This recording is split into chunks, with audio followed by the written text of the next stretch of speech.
What are you looking for in your next automobile? Design, luxury, performance. What about something with lower emissions that's better for the environment?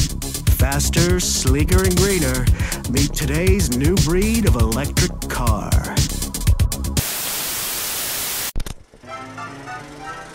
Electric vehicles have been around for a long time, at least as long as cars with internal combustion engines. But one of the big problems early electric cars faced then is still with us today.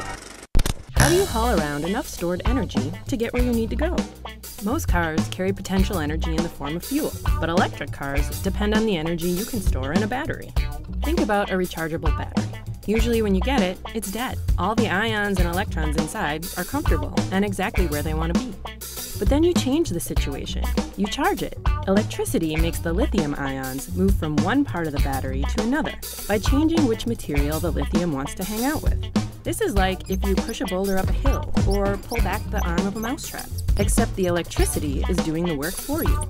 All these systems are now full of potential energy, just waiting to be released. The electrons have to move across the external circuit to get where they want to go, because only the lithium ions can move through the electrolyte. And when the electrons move, the lithium ions move too, back to where they started. We can use this back and forth, keep charging and discharging the battery for quite a while, but not forever. Researchers are working hard to develop batteries that have plenty of power, short charge time, long life, and improved safety. My project focuses more on making safer batteries.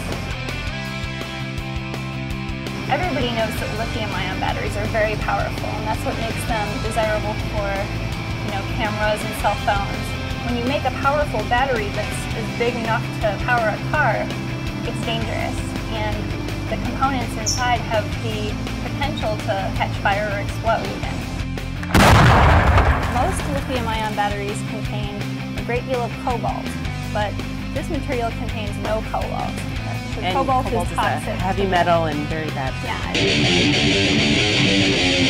It's toxic for the environment and dangerous for people. So that's what you working on those different kinds of materials that go into the batteries? Exactly. Okay. Exactly.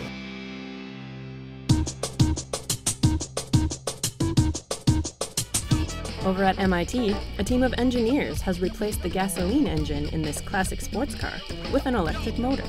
Who says science can't have style? This is our Porsche 914 electric vehicle.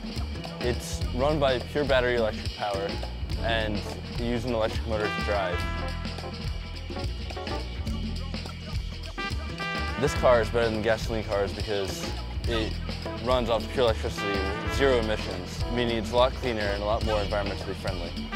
So an electric car is very simple. It has a battery to power the motor, and an electric motor to turn the wheels.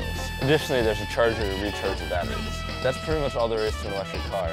So instead of stopping at a gas station after you've been driving around all day, you come home and just plug in your car, like you do with your cell phone when it's running low. But the thing is, you're charging your car with electricity from our national power grid. And right now, that grid is fed by energy sources that aren't so clean. Even so, electric vehicles are still lower in emissions and more efficient energy users than combustion-powered cars. We were able to get the equivalent of 164 miles per gallon. Well, for average driving between the city and the highway, you'd expect about 100 miles for one charge. Depending how you drive, you can get a lot more than that or a lot less. With the charger that's built in, it takes about 12 hours, so it would charge overnight. Wait, I have to leave my car plugged in for 12 hours before it's fully charged? Isn't there a faster way?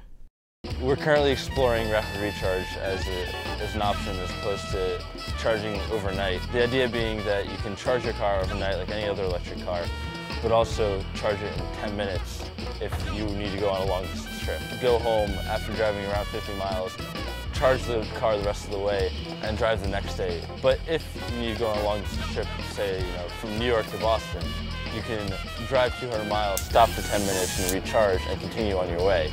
Rapid recharge isn't the only option for speeding up the charge process. One company is going a different route entirely.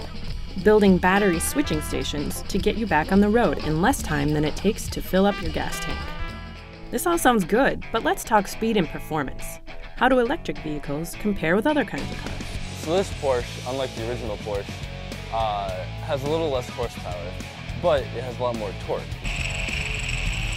So it can go from 0 to 40 rather quickly, but from 0 to 60 it's a little slower.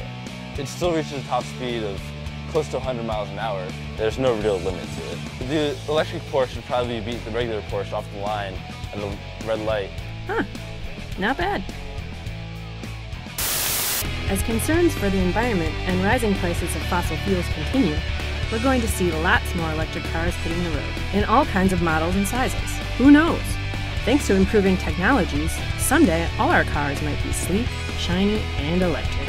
And as we shift more and more to renewable energy sources, driving to the mall will get cleaner and greener. Because you shouldn't have to compromise your conscience for cool.